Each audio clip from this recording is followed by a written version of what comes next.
هاليلويا هاليلويا هاليلويا جلوريا لك مولاي هاليلويا جلوريا لك مس قديس nilqawkom eżiz aħwa Maltin il-lejla għal-messaġġ speċjali li għanna f'daw li jiem li aħna qed nesperjenzaw għawmin u revival spirituali. Fejn, grazzi Ġesu l-mulej kompli bidel bosta qlub u ħajjiet u fej anka nesperjenzaw nies jinħelsu, jinfiqu u l-qawwa tal-Ispiritu Santu topera. Bħalma milna f'daw l-aħħar jiem illum għandna wkoll testimonjanza oħra ħajja ta' waħda minn din l-oħt hawnhekk, waħda minn l-uliet ta' din id-dar, Miriel, għajdinna x'għamel miegħek il-bulej.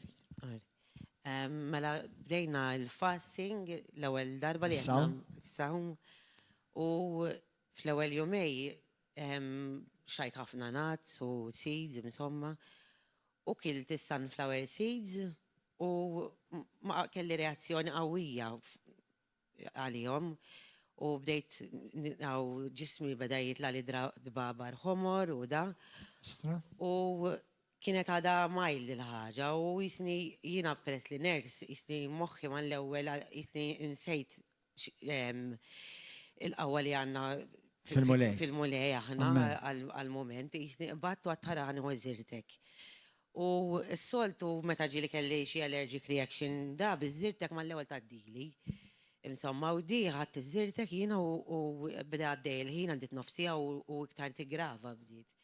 Ġifieri ġismi dbabar ħomor, ħak rasi, u mbagħad mar li f'wiċċi, intefaħ li wiċċi u xuftejja intefħuli. U kellek loġieħ ukoll kont niġwa? Le, allergic reaction qawwija u aħna nafu bħala.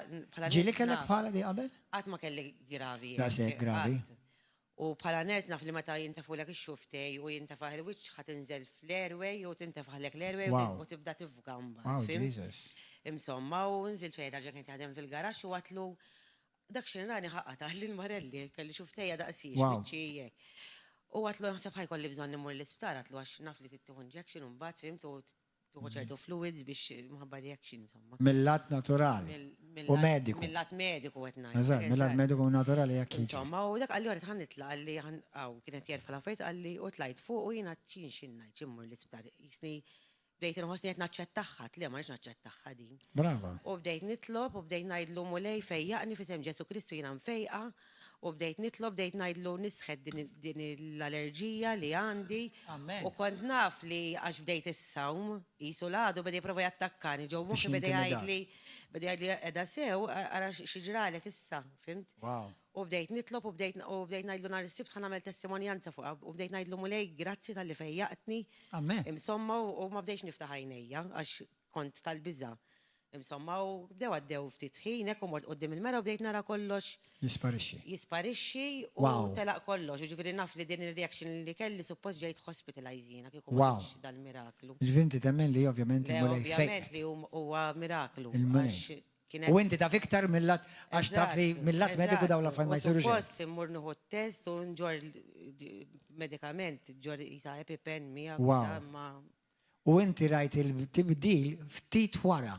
Ftit moment wara. Ġifieri kienet il-mulej vera semak dak il-ħin u fejqek dak il-ħin u missek dak il-ħin. Ekku, mal-ewwel, ġifieri x'imdejt nitlob, bdejt inħoss għax anke qalbi bdiet taġġel, għax inti kollok il-reaction, ikollok il-palpitations, il-heart rate tibda tola. U bdejt inħossa qalbi ħirġa, ġifieri anke biex nitkellem, kważi qas flaħt inkellmu r-raġel. Fintu waqt li bdejt nitlob, bdejt inħossni qed nikkalma.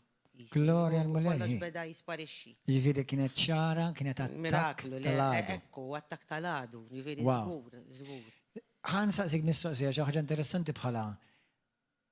Inti li ovvjament ġej minn background ta' mediċina, illum inti tagħti xhieda pubblikament. U bħala ners għandek l-awtorità titkellem fuq għandu l-affarijiet, iktar minn ħafna minna.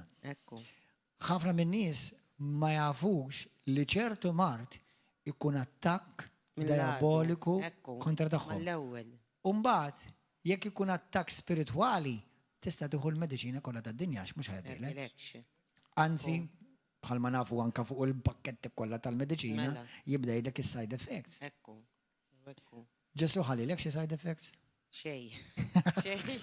Mela Ġesu laqwa mediċina.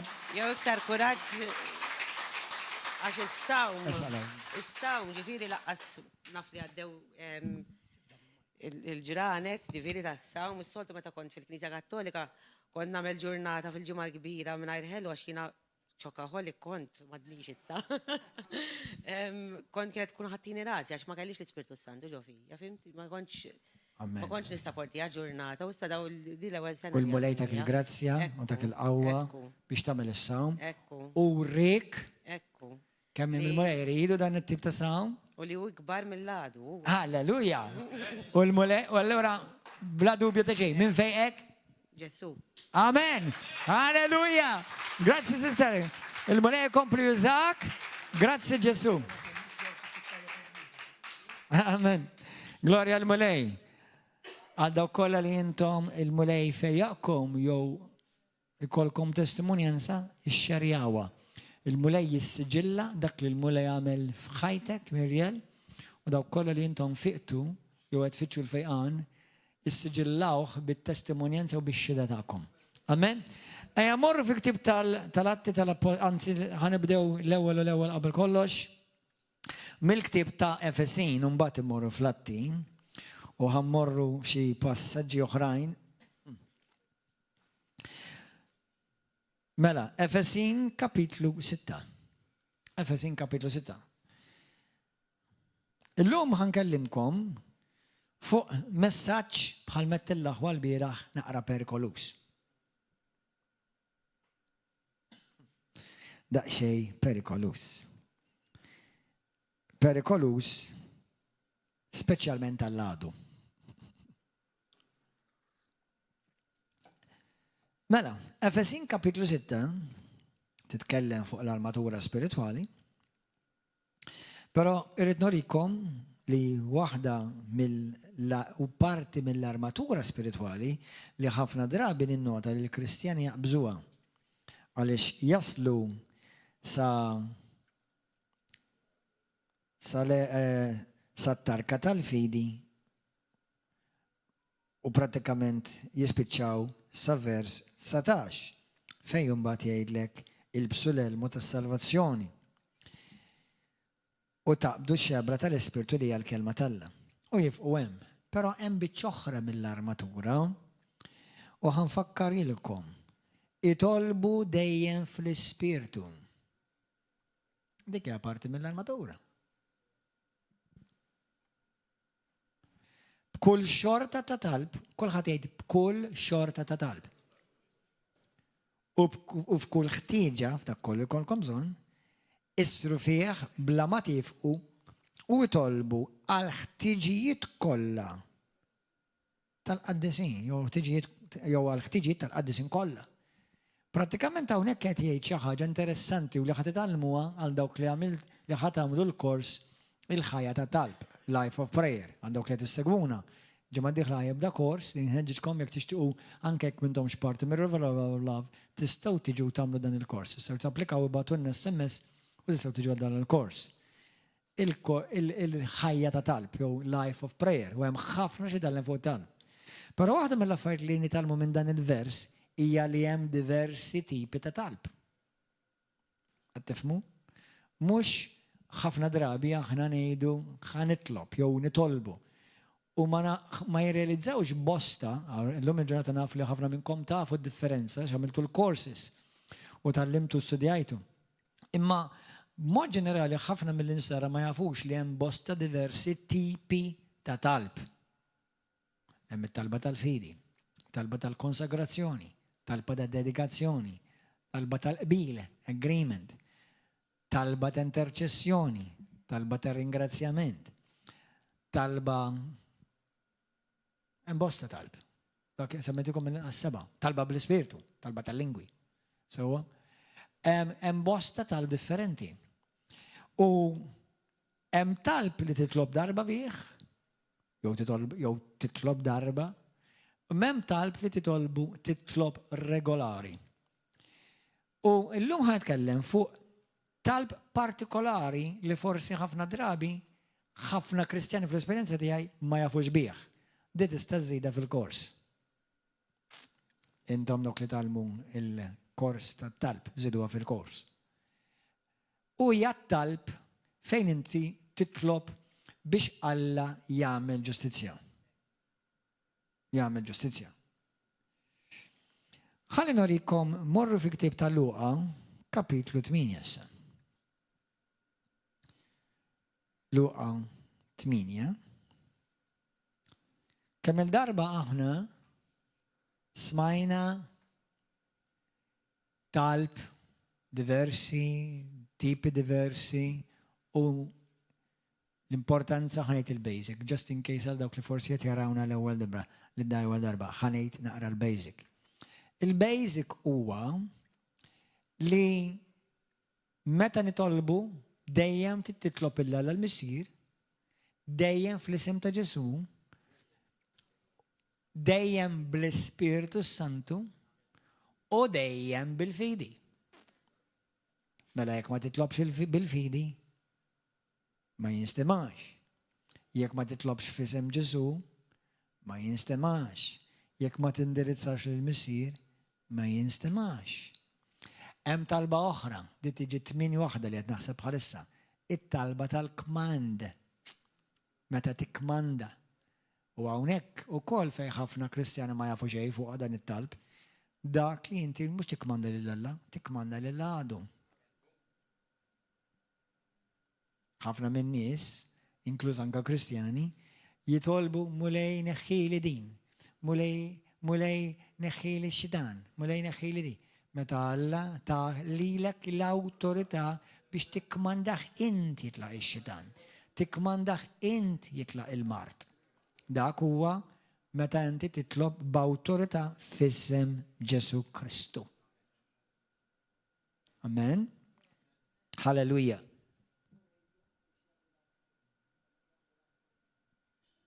Alleluja, grazzi Ġesu. Allura, issa ħanitkellmu fuq talba oħra, hija talba li inti tidħol quddiem Alla biex jagħmel ġudizzju jaqbes għalik. Jaqbes għalik. Jagħmel ġudizzju, jagħmel ġustizzja, bl-Ingliż ngħidu on your behalf għalik. Biex jaqbes għalik. Fil-ktieb ta' Luqa kapitlu 8, ħanibdew naqraw minn vers 1. Wara dan huwa għad idur il-bliet u rħula jipridka u jixxandar l-Evanġelu tas-salta tal-Alla. Sewwa kellu 112 u xi nisa li kienu fejjaqhom mill-ispirti ħżiena u l-mart u mill-mart. 18 skużawni qed naqbes passaġġ ieħor. Dan passaġġ sabiħ ma mhux fuq li nitkellem. Qed ngħid mhux qed jinsemma l-istess. 18, skużawni. Minn vers wieħed. Imbagħad qalilhom parabola biex jurihom li għandhom dejjem jitolbu bla ma jaqtaw mingħajr ma jifqu. Mela di mhix it-talba tal-fidi. Xi-talba tal-fidi titloba darba. Amen. Talba tal-fidi titloba darba, tirċivi darba u l-komplement tirringrazzja lill-mulejn. Jew tiddikjara l-weda. Sewwa dak prinċipju ieħor. Mela din hija talba li Alla jridek li inti tkompli sejjer sakemm. Infatti hemm ġieli smajtuha bil-Ingliż push, pray until something happens. Okay? Pray until something happens. Mela hawnhekk il-mulejiet jgħidilhom ħanarikom xi ħaġa li rridkom tkomplu tippressaw fuqha. Tkomplu fuqha. Mhux darba għax tgħid darba. Infatti din jistgħu jgħidulha a judiciary type of prayer. Għaliex? Kemm minnkom ġieli mortu l-qorti? Kellkom xi kawża? L-ewwel darba nqatat? F'Malta wara 100 miljun darba tinqatalek. Tilħaq tixjieħ u toħroġ bil-pensjoni.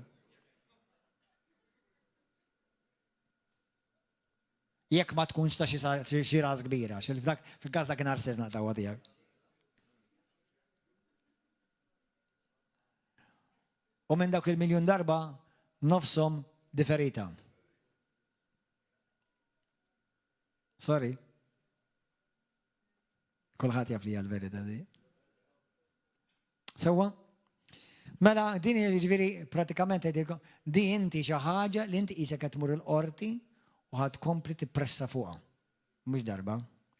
Għallhom kien hemm f'belt wieħed imħallef li la kien jibża minn Alla u lanqas iħabber rasu minn ħadd, jiġifieri ma jimpurtah minn ħadd. Ma qed jitkellem fuq imħallef Ġesu. F'dik il-belt kien hemm waħda armla u kienet tmur għandu u tgħidlu għamilli ħaq kontra il-għadu tiegħi, jiġifieri aqbes għalija, għamel ġustizzja, inti meta tmur qorti. Għaw Malta sfortunatament saret issa proverbju, jekk għandek raġun tmurx qorti. Jekk inti tort għandek it-tort tmur il-qorti. Dak Malta. It's a shame, the system that we have, but that's the truth. Jekk għandek raġun tmurx qorti f'Malta. Għax lil min jaf u lil min jafu u jekk għandek raġun tmurx. Imma hemm qorti li jekk għandek raġun ħadu kull ġustizzja. ħajaqbes għalik. Għax ma jħares lejlu ċieħ. Ma jħares lejn x'tip ta' partit inti sapportija. Ma jħares kemm għandek flus għal miħaxxaħħa minn taħt.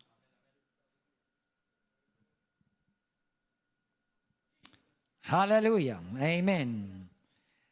Din il-mara għalmla għaltlu għamil ħaq aqbes għalija. L-għadu tijaj kontra l-għadu tijaj.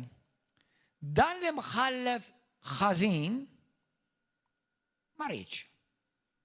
U dan ħafna jekk, naħseb dan joqgħod Malta. U jista' jkun wieħed minn dawk li dert qudiemhom jien.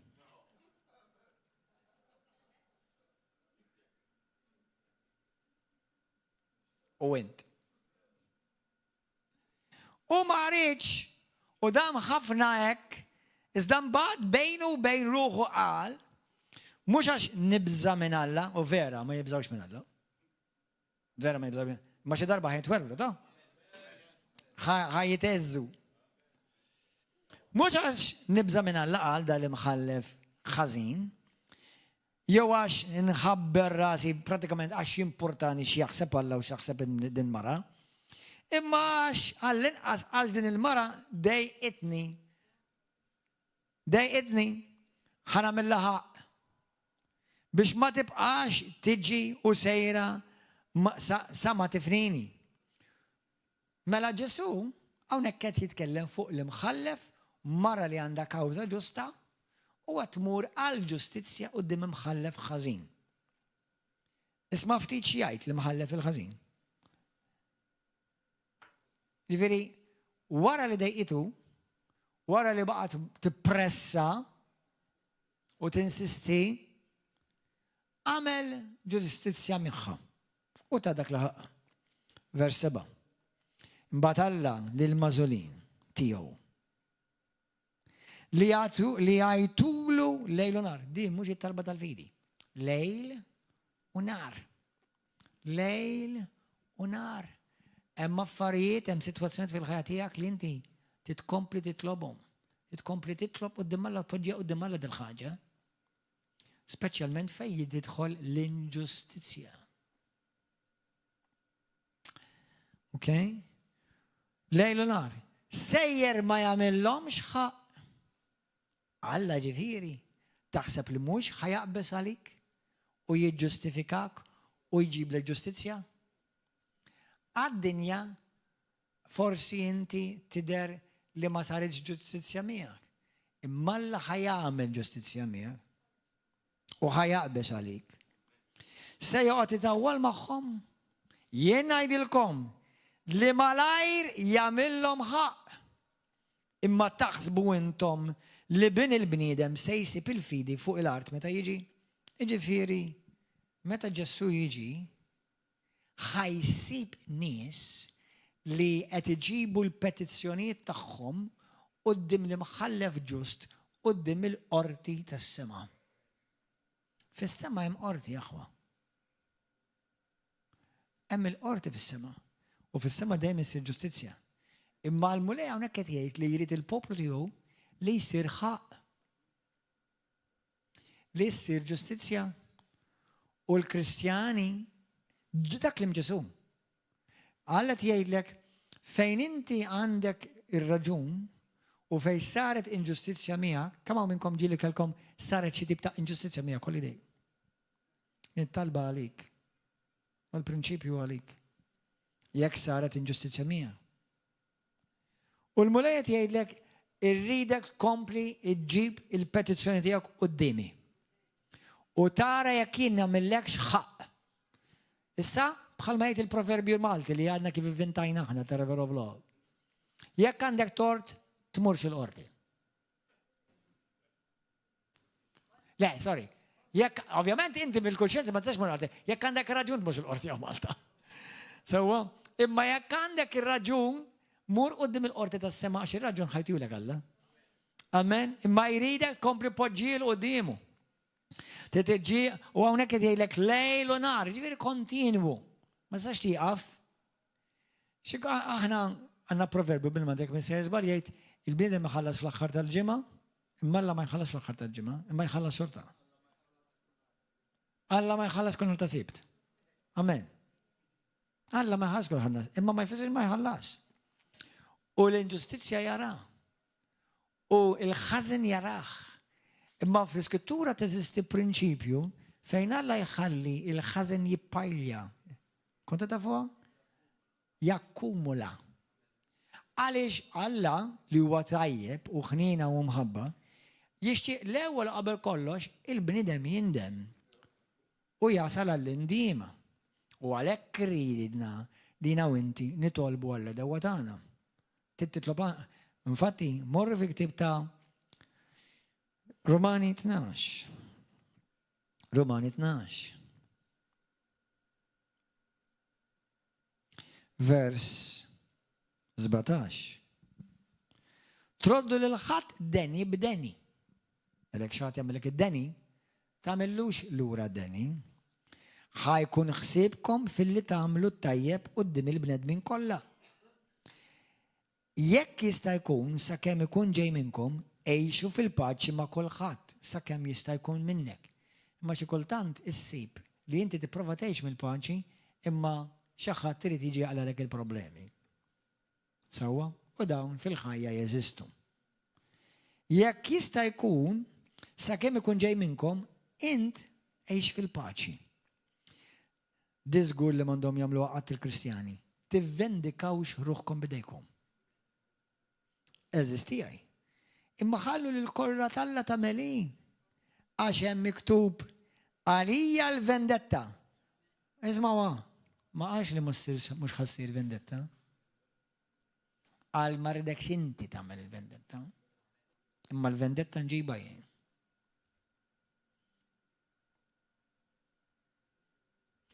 Għalija l-vendetta jien inħallas jgħid il-mulej.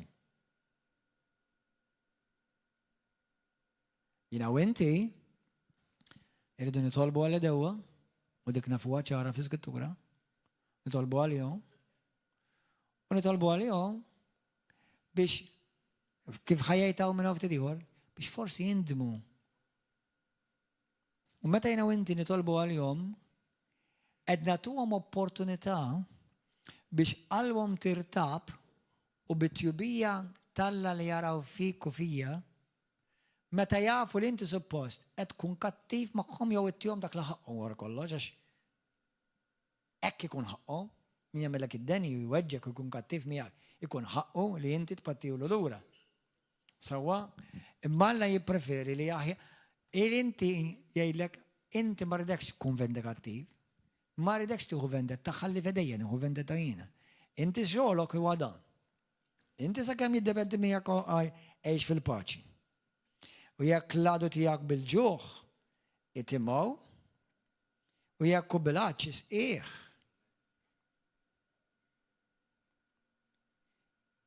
Jekk għamillek id-deni, taħx tivvendikah. Ikollok ħabtit. Imma jekk tagħmelek inti, jekk nagħmlu jekk jiena u inti, norbtu jdejn Alla. U ma jagħmel xejn Alla. Imma jekk inti torbot idejk u titlob din it-tip ta' talba biex iġġib ġustizzja u jsir dak li huwa sew, Alla jaħdem fil-persuna li inti titlob għalih. Jekk ma jindimx, kif jgħidu bil-Malti, braj sodur. Imma hemm min jindem. Pawlu għamel ħafna ħażin. Meta kien Sawlu għatel ħafna Kristjani. Il-Kristjani talbu għalih. Wara ftit nidem. Smajna bosta stejjer ta'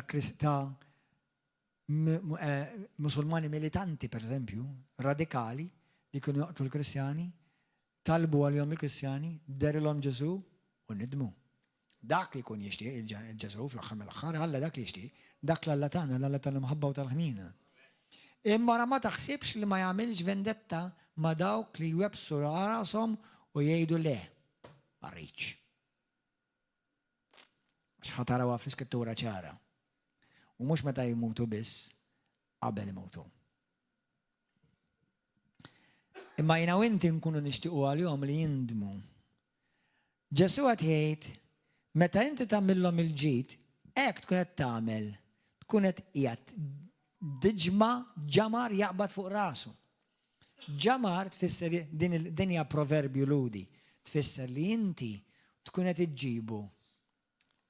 Bl-Ingliż, you're convicting him. You bring him under conviction. Ġifieri jibda jħossu ħażin, dan għaliex qed ikun tant ħanin miegħi meta jiena tant għamiltlu dannu. U l-bniedem meta jara di jitħawwad. Hemm minnhom li jindmu, hemm minnhom li jsiru ktar ħodor. Dak li jindem għandu dover lejk lej il-kumplament ta' ħajtu dover lejk. Għas talvajt l-ruħu. Dak li ma jindimx, verament, Alla jagħmel vendetta minnu. U din narawha fl-iskrittura. Dan narawha fl-iskrittura. Infatti, hawnhekk jispiċċa Ġesu, il-kelma tal-qed tispiċċa tgħid, tħallix il-ħażen jirbħek. Iżda jirbaħ il-ħażen bit-tajjeb.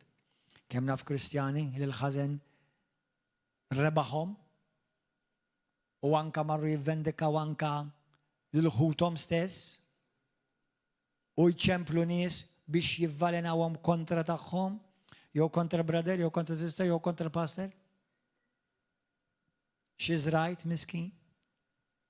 Dak kollu ġej ħsat għalik. Ħanorikom skrittura li ħafna hija popolari għalina. Iżajja 54, 54 marru hemm. 54.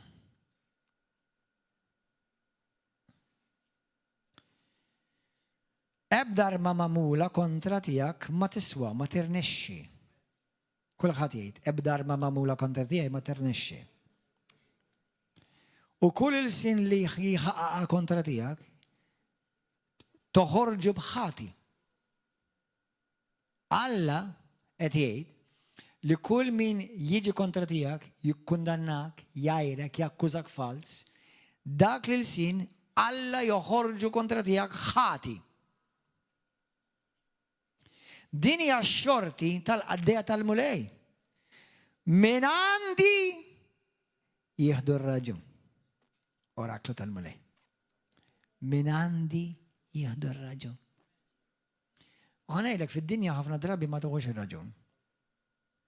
Sawa, ma min għand Alla tuħu r-raġun. Bl-Ingliż nippreferija, no weapon that is formed against you will prosper. Innotaw li l-ebda arma ma msawra kontra tiegħek ma tirnexxi. Ma jfissirx li ma tirnexxix, ma jfissirx li ma tiġix kontra tiegħek, imma li jwedek li ma tirnexxix. L-għadu ħajprova jġib kontra tiegħek bosta każijiet biex iwaqfek, jgerfxek, jiżvijak, jgħajjik. Imma Ġesu jaqbes għalik. U dak li jġib kontra tiegħek l-għadu ma jirnexxix kontra tiegħek. Unbad bl-Ingliż jgħidlek, because my righteousness, my vindication is of me. Jiena nivvendika għalik. I will judge jien nivvendika, nġib vendetta tifisser. Fil-Bibja, morru fi kitab tal-Atti tal-Apostli. Ħanaraw din it-talba kif isseħħ. Xi ħadd riċenti saqsini fuq ċertu skritturi li mbagħad nagħmel lezzjoni fuqha biss għalkemm ġieli tkellimna ma nerġamluha. Meta inti tara ċertu skritturi biex jekk inti ma tifhimix dik l-iskrittura, ara fl-iskrittura kif wettquha. How it was lived out. How it was how it was accomplished. How it was activated. How it was enacted. Kif ġiet mejxa. Jekk inti ġaħat jgħidlek xi tip ta' dottrina jew teorija jew tradizzjoni li ma treġix ma' dik l-iskrittura, pereżempju, hemm teorija imma qatt ma din l-iskrittura tgħid ħaġa ma qatt ma tara kif qed jispjegawha, imma tara differenti. Mela jekk din l-iskrittura waħda ma mhix ċara, tiġi ċarata kif ġiet attivata, immanifestata u mejxa. Qed tifhmu? Qed tifhmu? Jekk inti qed tgħidli li dit fisserek, għejdli fejn l-iskrittura għamluha hekk. X'hekk m'għamluhiex hekk mela dak li qed tgħid huwa ġuż minn żniedek x'taħseb int. Qed tifhmu? Mbagħad nitkellmu aktar fid-dettall għaliex qed ngħidilkom hekk. Mbagħad that will be sequel number 2. Alleluja. Atti tal-Apostli, kapitlu 4. Skrittura, din hija waħda mill-iktar skritturi favoriti tiegħi meta jiġi għat-talb, speċjalment għat-talb tal-ġema, għat-talb tal-qbil, skont Mattew 18 vers 18-20.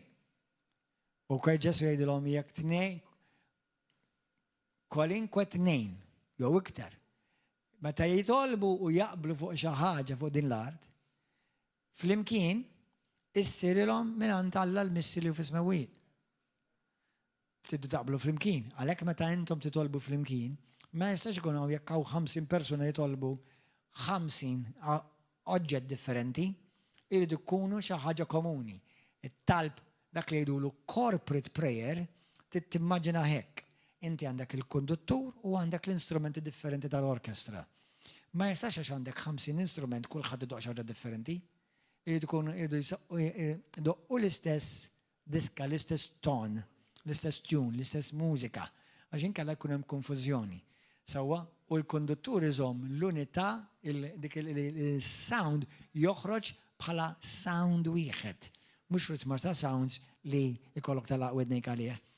Dak huwa prinċipju ta' dak li jgħidulu corporate prayer. Amen? Issa. Min vers 23. Malli tal-għawhom, l-apostli marru għan sħabu u marfuhom dak kollu l-qassisin il-gbar u x-xjuħ kienu għalula. Dawn għaliex kienu ġew irrilisjati wara li ġew arrestati u medda mill-qassisin reliġjużi Lut biex ma jipritkawx fuq Ġesu. Għaliex bdew jipritkaw fuq Ġesu u bdew jedduhom biex ma jipritkawx fuq Ġesu. Meta semaw dan il-kol flimkien għax imbagħad irrilisjawhom u ħelsuhom, ħarġu mill-ħabs, ħarġu mill-arrest. Meta semaw dan il-kol flimkien ollew leħinhom lejn Alla qalu: Osid. Araw, kif ħadd itolbu bħala ġema. Osid. Int li għamilt is-sema u l-art, il-baħar u kull ma fihom, int li nebbaħt li bl-Ispiritu Santu lil David missierna għaddej tiegħek. U b'fommu għedt. Mela l-ewwel ma għamlu l-Kristjani mhux jeqirdu, mhux jirrikkontaw l-istorja ta' ħajjithom. Dak hemm post għaliha, imma mhux fit-talb tal-ġema. Tifhmu? Mhux nippritkaw nagħmlu pritka. Okay, mela kollha flimkien ollew leħinhom lil mulej flimkien. U bdew jgħidu, u bdew jikkwotaw salm. Għaliex ixxewxu l-ġnus u l-popli naqdu. Interessanti, il-popli noqdu fuq ħaġa waħda. Il-popli naqdu kontra l-Kristjani. Fid-dinja xi ħaġa parallela di. Jekk inti tinnota, id-dinja bil-ġlid, il-moment li nsemmu l-Iżrael jinaqdu kontra Iżrael.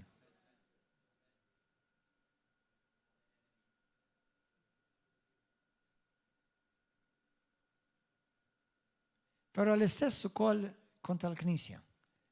U għaliex il-Knisja, għax il-Knisja ħarġet minn Iżrael. Laqdu jobbot l-Iżrael għal bosta raġunijiet, imma waħda mill-raġunijiet li għaliex jobbot l-Iżrael, għaliex il-Knisja, il-Messija ġi minn Iżrael. Iżrael tħobbhom, you like them or you don't like them, ma jfisix bil-forsa qbel kollox magħhom, imma r-realtà hija il-Messija s-salvatur tad-dinja minn Iżrael ħareġ. Halleluja. Allura Iżrael tat id-dinja is-salvatur tagħna llum. U ma ninsewx.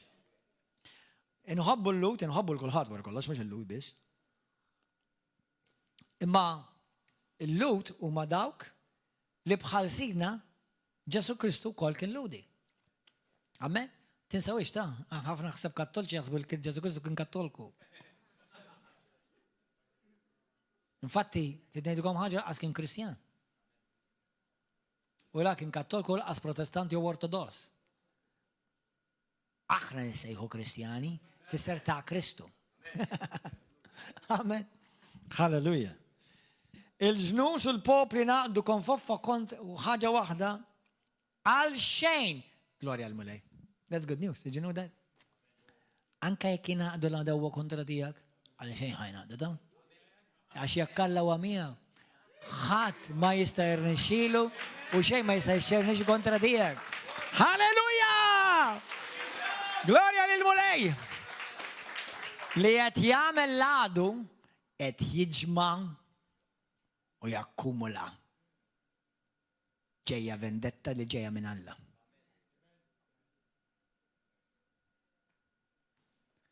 Min jindem, meta jindem jinfetħulu l-bnajneħ, il-bniedem ma jaqafx jirringrazzja l-Alla. Għax kien jaf fl-ima xifer tardum tal-abbisitar eterna kien jinsab. Dik hija l-grazzja. Imma l-bniedem li sema u xorta webbes qalbu. Jispiċċa jintefa fil-abbisi tal-infern. U jiġbet leħ il-ġudizzju talla u turrun saħtiet u demonji. U ħanilkom ħaġa. ħanejċa ħaġa u imxu fil-biża talla intom dak kollha preżenti u dak kollha tisimgħu ta' kull kalibru, ta' kull stat li jint. Meta tattakka u tmiss il-poplu talla. Int qed tilab bruħek. Mux la tmut, issa. Għalix is-saħta li ħadġib fuq ħajtek, ħadab fetwa mux bis lilek, imma nklus lil darek u lil olidek. Tattent. Hemm turrun stejjer fl-iskrittura li Alla li jġib vendetta biex jaqbeż għal poplu tiegħu, mhux wieħed jaqlet in-nisel kollu tagħhom.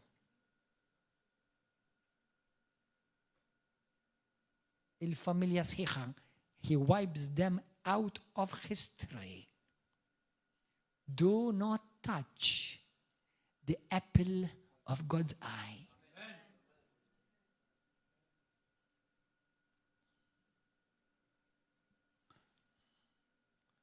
Għax mux bis li lek jeqret Alla, jeqret il-ġens kollu tijak, u l-lineġ kollu tijak.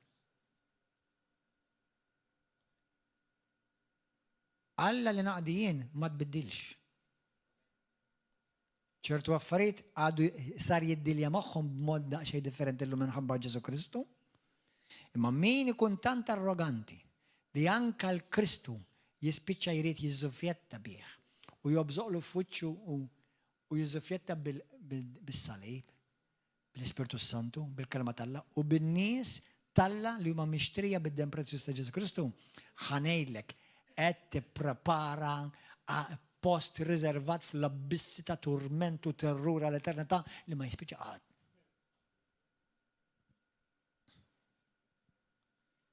Grazzi Ġesu. Għaliex ix-xewx l-ġnus u l-popli naqdu konfoffa waħda l-xejn? Għamu slatin għal xejn li għamlu ġviri, l-għadu tijak dak li għamil kontenti kollu għal xejn. Temporanjament jaħseb li għet jirbaħ. Għamu slatin tal-art u l-gbarat inġemaw fl-imkien u wissa li għet noħroġ din il-kelma publikament nazzjonali ħatara għas-seħ iktar u iktar.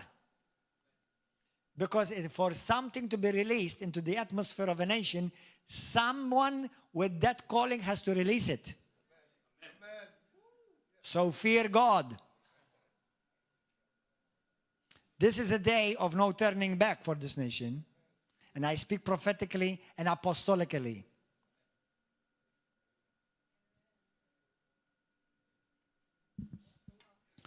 U l-gbarat inġemaw fl-imkien kontra l-mulej u l-messija tiegħu. Għax ta' bil-ħaq f'din il-belt Erodi u Ponzu Pilatu inaqdu fl-imkien mal-pagani u n-nies ta' Izrael kontra l-qaddejja. L-qaddej qaddistijak Ġesu li jinti konsagrajt biex jagħmlu dak kollu li bil-qawwa u rida tiegħek id-destinajt minn qabel li għakellu jsir. Issa mulej, kulħadd qed jaqra? Qed jitolbu daw il-Kristjani. Ħares lejn it-teddid tagħhom. U please, berikom. Iċċirkundhom bil-mħabba tiegħek. Hekk qed jitolbu. Ħares mulej lejn it-teddid tagħhom u għamel l-qaddejja tiegħek ix għandu l-kelma bil-koraġġ kollu. U mitti dejk biex jisiru fejqanu sinjalu mirakli permess tal-isem tal-qaddis il-qaddej tijak Ġesu. Kif spiċċaw jitolbu. Il-post fej kienu miġbura teżżes u l-koll imtlew bil-Spiritu Santu bdew jixandu l-kelma tal-la bil-kuraġġ, with boldness. Hawnhekk qed naraw din it-talba meta marru quddiem Alla u qed jitolbu biex Alla jagħmel xi ħaġa u jaqbes għalihom. Dilek li l-om bil-qawwa tal-Ispiritu Santu. Imma mbagħad nibdew naraw x'inhu jseħħ wara. Tidu naraw x'inhu jseħħ x'sar wara. Mela ħanilu x'saħ wara. Fl-Atti tal-Apostli kapitlu 5 naraw Alla jibda jaġixxi verament mhux bħal ħafna li smajna Ġesu li għamel. Għax aħna Ġesu nismgħu dejjem Ġesu jħobb u Ġesu vera jħobb. Però wara din it-talba naraw fl-Atti tal-Apostli kapitlu 5 naraw l-ewwel tnejn li għaw taħt il-qawwa tal-Alla jmutu. F'sitt verses wara. Xettilkom fil-bidu jena? Meta inti tibda titlob għal-revival u revival verament jiġi, għajjem vera jkun hemm qawwa u mirakli u fejqan, imma jqajjem ukoll adversity. Għajjem adversity.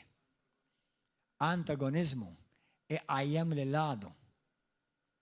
Meta Alla jidilkek, inti tiskopri żewġ affarijiet. Sewi l-iskop ta' ħajtek u l-edewwa tiegħu.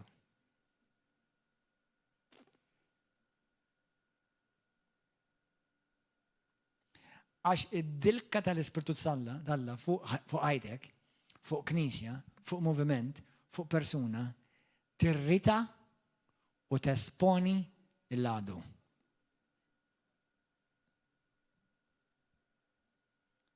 Atti tal-Apostli kapitlu 12.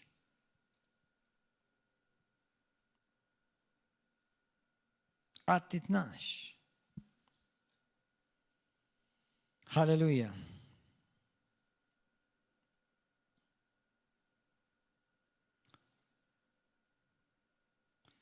Hawnhekk ħanaraw storja ta' tas-Sultan Erodi. Vers 20. Aħna nisimgħu bil-fejqan u mirakli u għandna nixxenqu għalihom.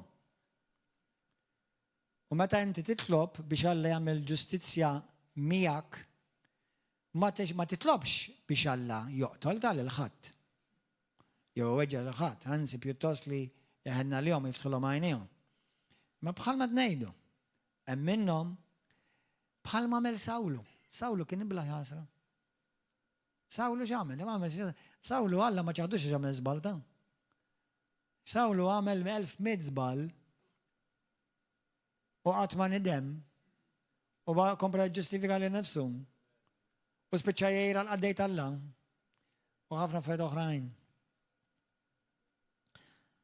Vers 20, issa Erodi kien inkurlat għan-nies ta' Tir u ta' Sidon, daftemu bejnietom u marru għandu u wara irnexxielhom idawru favur tagħhom il-blastu u l-karrim somma. Fjum mażul Erodi libes l-bis ta' sultan, ħapostu fuq it-tron u għamililhom diskors. L-poplu nfexxa jagħtu jgħid dan leħen ta' Alla. Mhux ta' bniedem, mhux ta' bniedmin. Iżda minnu fih ma x'beda jagħmel, infatti dan ukoll għamilha Sawlu. Beda jieħu l-glorja. Iżda minnu fih l-anġu tal-mulej laqtu għax ma tax il-glorja lill-Alla. U dara li ħiddut u miet. U werru ruxma ta' nies bħalma ġara meta waqgħu Ananija u Safira. Ħammur daqsxejn lura għat-8. Għat-8 u għad mill-iktar passaġġi favoriti tiegħi fit-Testament Ġdid, u speċjalment anke fl-Atti tal-Apostli. Kien hemm wieħed kien isaħħar u l-Bibja tgħidlek kien isaħħar belt sħiħa ta' Samarija. Jiġifieri immaġina raħal ġdid taħt is-seħħer tiegħu. U kien jissejjaħ il-qawwa tal-dan. Però ma tara l-qawwa tal-Ispirtu Santu topera mill-Apostli, dan talabhom biex jixtri l-qawwa tal-Alla minn għandhom. Isma'w. Sewwa u għat-8. U wara xi tajt l-Iskrittura. U vers 12. Meta mbagħad għamlu l-bxara tajba u Filippu kien ixadrilhom fuq is-salta tal-Alla fuq l-isem ta' Ġesu Kristu, itamdu kemm irġiel u kemm nisa. Xmur ukoll hemmenu tamma ġvida s-saħħar. U kien dejjem ma' ġem Filippu kien jibqa' mibluħ meta kien jara s-sinjali u l-mirakli kbar li kienu jsiru. L-apposti kienu f'Ġerusalem semgħu lis Samarja laqgħet il-kelma tal-Alla u bagħtu lil Petru u l-Ġwanni, dawn niżlu hemm u talbu biex dawn jirċivu li jemnu jirċivu l-Ispirtu Santu biex għax Ispirtu Santu kien għaddu ma niżel fuq ħadd minnhom imma kienu tagħmdu biss fl-isem ta' Ġesu. Imbagħad l-apostli qiegħdu jdejhom fuqhom u huma bdew jirċivu l-Ispirtu Santu. Meta xmung dak li kien saħħar, rali bitqejt tal-idejn tal-apostli kienu jirċivu l-Ispirtu Santu u huma offru l-flus l-apostli u offra l-flus l-apostli u għalilhom għadu din is-seta lili wkoll biex kull min qiegħed idejja mhux kull min jien qiegħed idejja fuqu jirċievi l-Ispirtu Santu. Imma Pietru wieġbu, Alla jaqret flusek u ejja ħanitlob għalik ħalli jkollok ħafna flus.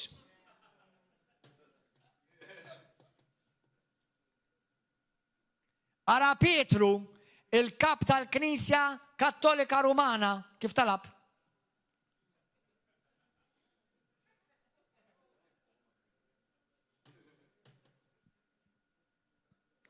Dormi bambino, dormi sì.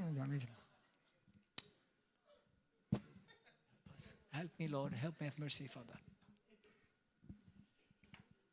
Pietru, dak li l-eżis kattolċi jgħidulu l-Papa, ara tafu b'xi Papa jew wisqof jitlopek. Idluka minn Alla, bil-qawwa tal-Alla.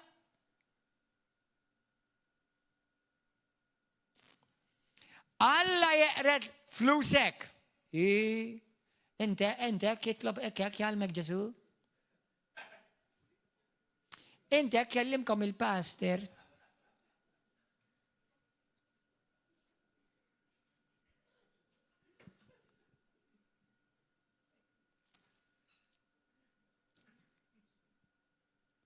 Alla jeqret flusek u lilek magħhom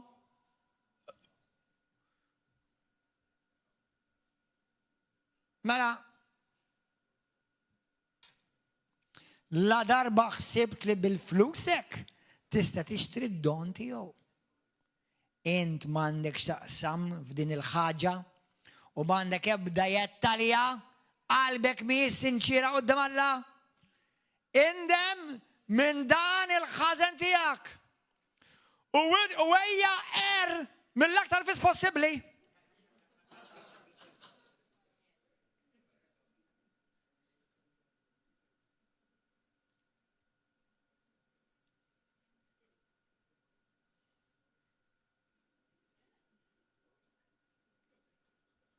ħalli li minn għandu widna mqar waħda jisma' jekk indenju biex tisma' il-verità. Indem minn dan il-ħażen tiegħek u itlob int lil Mulej biex jaħfillek hu dan il-ħsieb ħażin tiegħek għax milli qed nara int qalbek mimli jamrar u l-ħażen jasrek. Mbagħad xmun imwerwer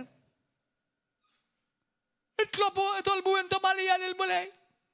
Ħalli ma jiġri xejn minn dan li intom qedtu. Għaliex? Għax dak li kienu jgħidu kien iżih.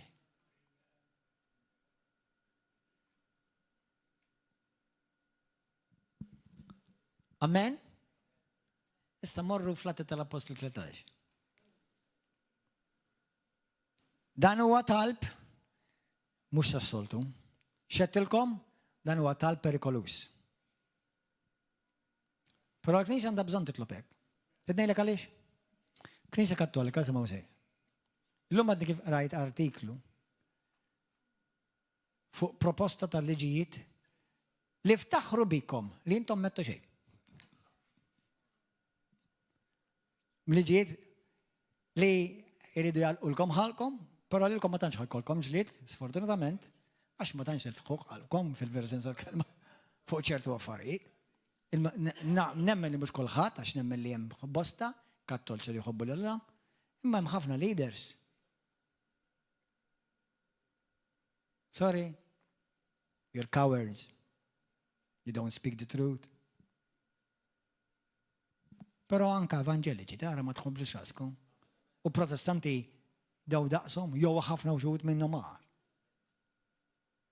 Ġifi mhux qed nixtieq id-deni lil ħadd, ġast qed niġbilkom l-attenzjoni jekk intom tgħidu int min int li temmen fil-Bibja, emmina kollha l-Bibja jogħġbu. Dan huma passaġġi taħt il-grazzja ta' mhux qed naqra taħt il-liġi, jekk taħt il-liġi kaput. Taħt il-grazzja di. U r-revival ġej żgur. Għax apparti li qed nitolbu għalih u qed tiżdied il-preżenza talla u l-biża talla tiżdied. Id-dinja kollha n-nies talla vera titolbu r-revival.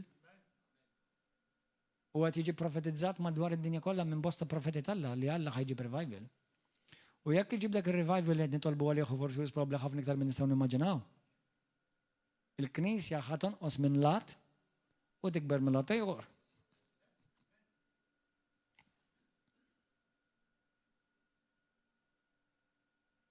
Amen? L-Atti tal-Apostoli kapitlu 13.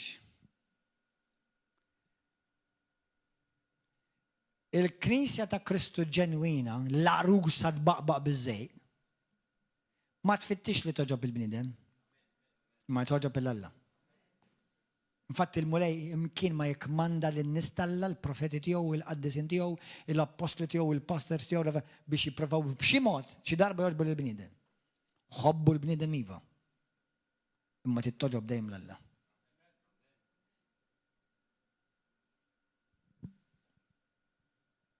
U min uħobb il-verità ħajħobbok. Min jobot il-verità ħajobodok. Ma mhux għax jobot lilek, għax jobodu il-dak li diġà badu qabel ma badu lilek. Għax hekk jgħidu Ġesu Ġwanni 15. Id-dinja tobodkom mhux għax intom, imma għax jobodu lili. Kristu. Vers wieħed fil-Knisja ta' Antiochja kien hemm xi profeti u għalliema Barnaba Xmun msemmew. U bost oħrajn u talbu l-Ispiritu Santu qolu l-om biex jazlu u jibatu l-Barnaba u l-Sawl. U Barnaba u Sawl marru Ċipru. Vers 4. Għalhekk huma mibawta, mhux telqu, mibawta. Mhux ħaduha kontra l-isqof il-pastor jew l-apostlu, ġew mibawta. Għal-min għandu bqar widna l-oħra, għal-min jizmawku. Għalhekk huma mibawta mill-Ispiritu Santu, niżlu sal-Awkija u minn hemm telqu bil-baħar għal Ċipru. Meta waslu Salamina, bdew ixandru l-kelma tal-Alla fis-sinagogi tal-Lut. Kellhom magħhom lil Ġwanni jgħinhom. Qasmu l-gżira kollha sa Pafos, hawnhekk iltaqa' ma' wieħed Ludi jismu Bar Jessu. Ludi kien saħħar u profeta fals. U kien mal-prokonslu Serġu Pawlu, ġifieri kien mal-gvern, mal-awtoritat governattivi ta' dak il-pajjiż. Dan raġel moni bid-den, bat għal Barnaba u għal Sawlu rrit jisma' minn għandhom, il-prokonslu ġifieri rrit jisma', mhux da s-saħħar, il-prokonslu. Il-gvernatur rrit jisma' minn għandhom il-kelma tal-Alla, grazzi Ġesu. Jiena nemmel anke f'Malta hemm nies fil-gvern li jixtiequ jisimgħu l-kelma tal-Alla, ma xi jibżgħu mill-bniedem ta' madwarhom, in-nies ta' madwarhom, jew ma jgħidu xejn, jew nkella jinxtraw bil-biża' kontra n-nies tal-Alla. Iżda Elima s-saħħara x'hekk kien ifisser ismu, waqfilhom u beda jfittex li jbijat lil prokonslu mill-fidi. Sallu mill-ġurnata ta' deġidi. Imbagħad Sawlu li jismu wkoll Pawlu, mimli bl-Ispiritu Santu u din ċavetta, waħħal għajnejh fih u qallu. Ja brader mimli maħabba, kemm ieħu pjaċir narak.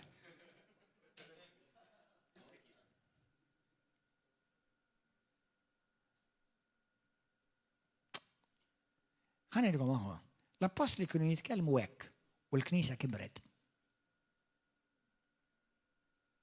Illum nipprovaw induru mal-kantu niri kollha. Narxu kull tip ta' widna.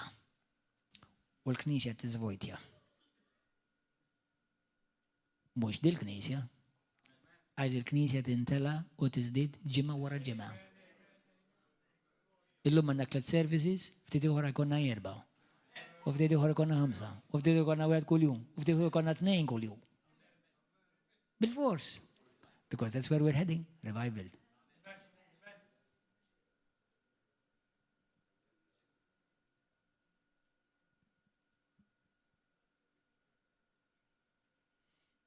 Mela ma nkellmux hekk, mela tridhom jitilqu mill-Knisja.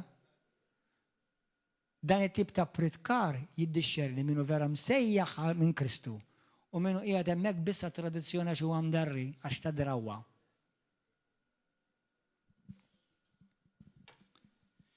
U qallu ja bniedem mimli b'kull u ħażen. L-istess bħalma qal Pietru l-ieħor. Bin ix-xitan. U jekk tgħid il-ġaħat ta' Malta hekk jieħdu għalihom. Ma taf għaliex jieħdu għalihom? Għax hija l-verità. Għax kieku mhux il-verità ma tuħux għalih. Allura jikkonfermaw li veru hekk bin ix-xitan. Min jaf kemm jgħidu li affarijiet? Tista' ma tiqafx tgħid, kompli jgħid. Jekk jista' jkun semma ismi, ħalli l-algorithms tal-Facebook kollha jgħidilhom.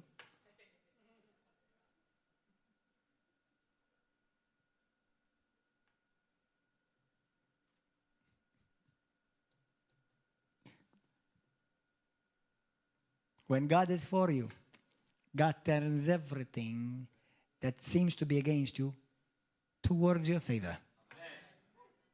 Bil-fors, man. Bil-fors. Jabni da mimli b'kull u ħażen bin ix-xitan u għadu ta' kull ma huwa sewwa. Qatt minti sa tiqaf tawweġ it-triqat dritti tal-mulej? Mid-dera dan kellu xi ċansi oħra. Imma s-sara qit il-mulej sa tilħqek. Inti tama.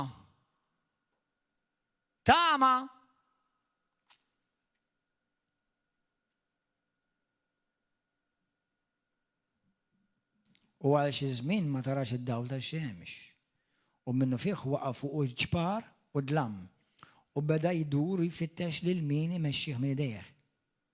X'in il-prokonslu, x'in l-awtorità, x'in il-gvern raġ ġara emmen u baqa' mistaġeb bit-talim tal-mulej. Pawlu kien ġollu l-istess fl-Atti tal-Apostli kapitlu 9, meta l-Knisja talbet. Alla sabu fuq triq ta' Damasku u waqqaw, ma nafux jekk kienx fuq ħmara jew żiema jew jien bil-mexi, imma waqqaw żgur. Sewwa għamiq. Imma kontra da Sawlu nidem. Jiġifieri ġab ġudizzju fuq biex jindem.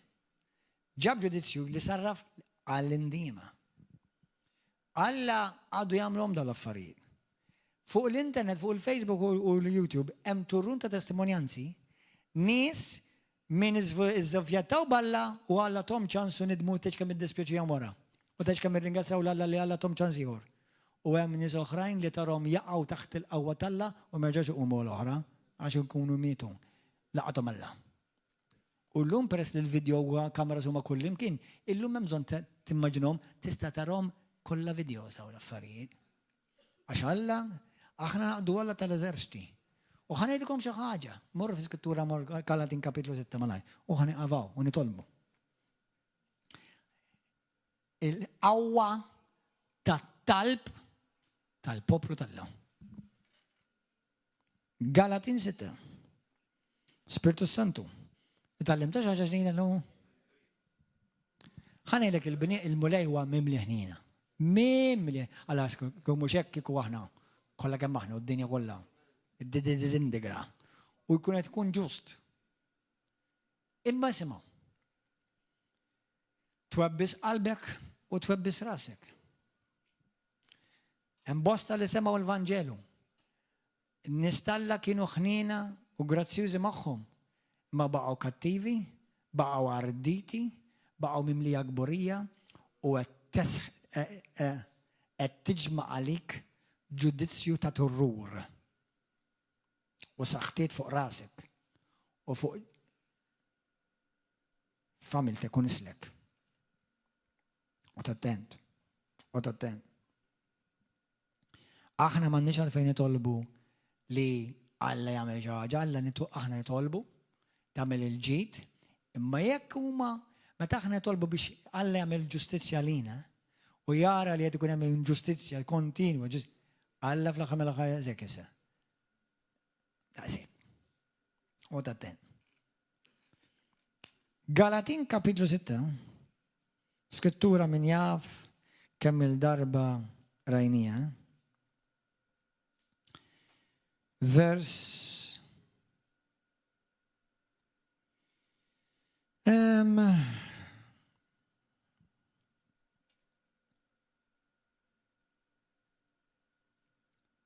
kapitlu 6 min vers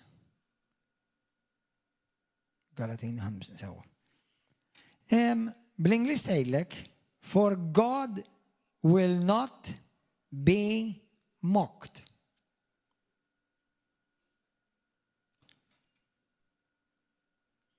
Bl-Inglis jgħidlek, God will not be mocked. Bil-Malti jgħid vers 7, Alla ma jitħaq bih ħadd. Tippruvax tiżżuvjetta balla. Mhux jien il-Kristjan li sarja fil-Kristu mhux ħajżżuvjetta balla.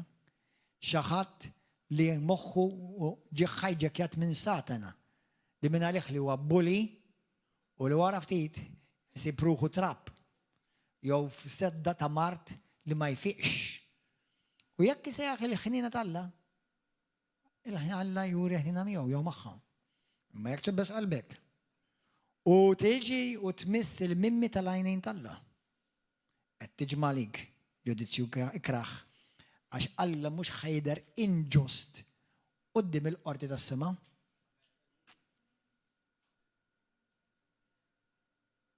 Ċinkella tikun inġust.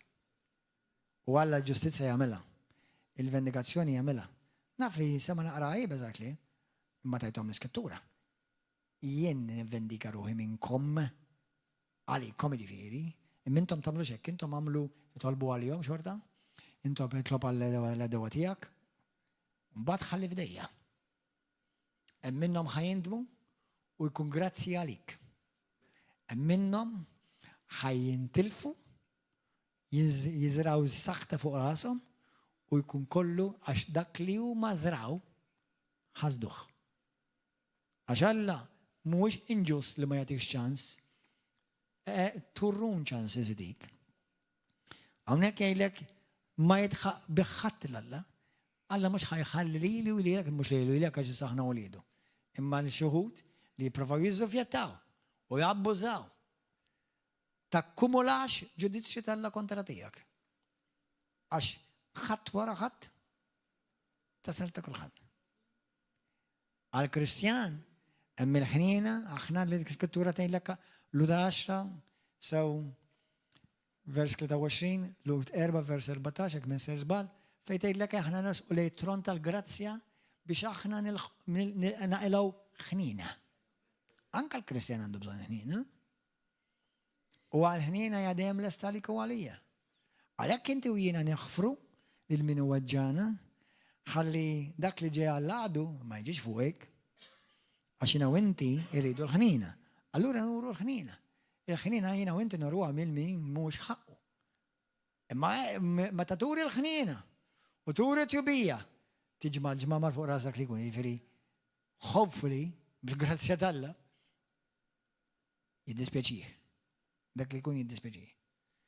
U jekk hemm xi Kristjani li tismgħu daw u inti forsi qed tipprova tagħmel ħażin, u attent. Għax ovvjament jekk inti qed tivvendika ruħek minn ħuk u oħtok u bajta dej minna bija, minti Kristjan xi, minti Kristjan xi, tal-eżem biss. Għax il-bniedem li sab il-ħnina għandu jsib, għandu juri ħnina. Amen? Halleluja. Allura din it-tip ta' talba li nħeġġitkom biex tolbu, biex meta intom taddu minn ċertu sitwazzjonijiet, ġibu din it-talba qudiem il-mulej biex Alla jaqbes għalik. Però make sure li inti f'qalbek ma jimxi mirar. Li inti f'qalbek ħfirt il-dak li jkun jew il-dawk li jkun, ħfirtilhom. U tgħin il-mulej waħda mill-affarijiet li nitlob il-ta' spiss, il-mulej jgħinni nħares lejn il-bniedem minn għajnik. Minn kif tarahom int, għax ċertu nies ma tarahomx bih f'għajnik. Għajni biex nara l-tali jew il-talija mill-puntu di vista ta' għajnek, għax ovvjament Alla ma jixtieqx li jintelef il-bniedem. Ma ċertu nies tant jinsistu, ejla għamela għaw taħħel. Mux għak trid, għamela għaw taħħel.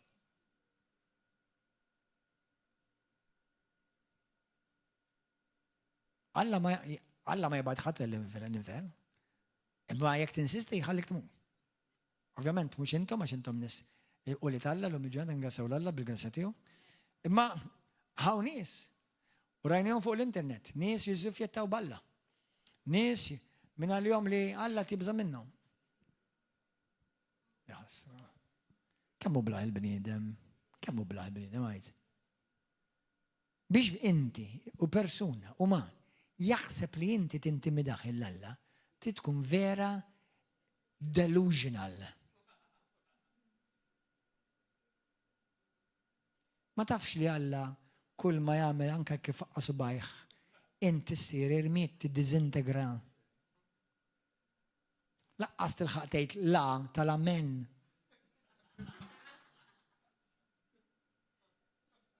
Imma lija u għalik li dik inżommuha perspettiva tal-limna nimxu fil-biża Alla u min jimxi fil-biża Alla ma jibża mill-ebda bniedem. U ma jibża mill-ebda demonju.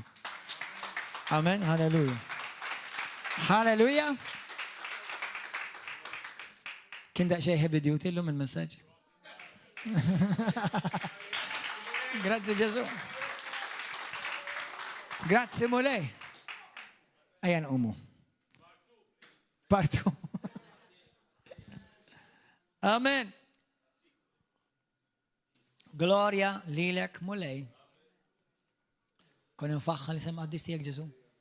Jekk inti qed tara dan il-messaġġ, televiżjoni, Facebook, YouTube, arbel sew dal-kliem, mur raħħom sewa dal-passaġġi. Daw affarijiet li saru. U għadhom isiru. U meta inti tisma' nies, dak mit overdose, dak miet, accident tal-karozza, dak sabuħ mejjet. Vera kulħadd irid imut, u b'xi ċertu mod b'xi ħaġa ħadmut. Imma ċertu mewt ma jirriflettix il-grazzja tal-Alla. ċertu mewt jirrifletti li kien hemm xi ħaġa li mhix posta. Naf li l-għadu jipprova jattakka l-bniedem u l-għadu jobot il-kulħadd. Nħobb ngħidlek jiena, l-għadu jobot anke lil min iħobbu. U Ġesu jħobb il-min jobod. Imma dan huwa messaġġ ta' twissija u issa li ġie releasjat fuq pajjiżna it's gonna happen even more. Even more. Amen? Jina u inti x'namlu? Som qalbek pura, aħfer, ir-releasja, birek, u idħol qudiem it-tron tal-grazzja tal-Alla u idħol qudiem il-qorti tas-sema. Mulej, ħares x'qed jagħmluli. Mulej ħares x'qed isirli. Ara x'inhu jagħmel l-għadu. Ara l-qaddejja tal-għadu x'qed jagħmlu. U kompli sakemm Alla immit idejh u jagħmel ġustizzja. U tiqafx. Tiqafx. Amen? Għaw xi ħadd illejla jgħidli pastor. Inħossni vera inkoraġġut dan il-messaġġ. Vera jew. Jiena nipritkaħ inħossni nwerwer ħanejlek. Wala mhux nwerwer imma mhux messaġġ ta' hey, hallelujah, glory! U messaġġ like men tidħol fuq xortok. Amen? U vera glory u hallelujah xorta. Imma don't confuse God's love with God Isu iħallik tiżżufjetta bih.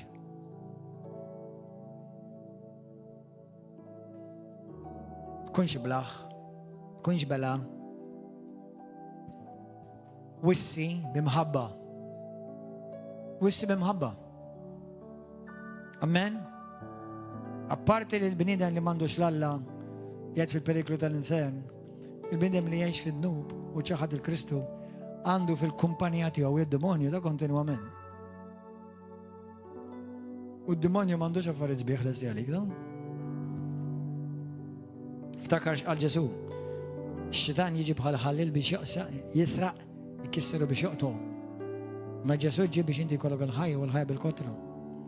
Kulħadd jitlob miegħi minn qalbek. Illum issa qaddis. Ejni biex nifhem b'revelazzjoni l-kelma tiegħek. Dik il-kelma li għaddik smajt il-lejla. Għallimni ngħix fil-biża' tal-Alla u fl-integrità tal-kelma tiegħek. Mulej nġiblek daw il-petizzjonijiet qudiemek ta' inġustizzji fuqi, fuq il-poplu tal-Alla, fuq pajjiżna. Mulej Ġesu ara x'qed jagħmel l-għadu u ġib ġustizzja għal poplu tiegħek Missir. U glorifika l-isem tiegħek Ġesu. Missir qaddis, grazzi ta' Ibnek Ġesu Kristu. Min fom min iddikjara li Ġesu huwa l-iben tal-ħaj u għassitu s-salvatur tiegħi. Millum il-qudiem u lej, ejni ngħix fil-biża' tal-Alla. U naf mu lej li inti tismani meta nitolbok u li inti taġixxi. Irċivi glorja u divħir. Aħfilli fejn qastek. U jiena wkoll naħfer li l-min weġġa lili u kien inġust jew kattiv miegħi. Naħfrilhom mulej. Min qalbi nitlob dan f'isem Ġesu Kristu. Amen. Alleluja. YouTube u Facebook, il-paċi magħkom, narawkom hawnhekk is-sibt. Halleluja. God bless you. Narawkom aħwa.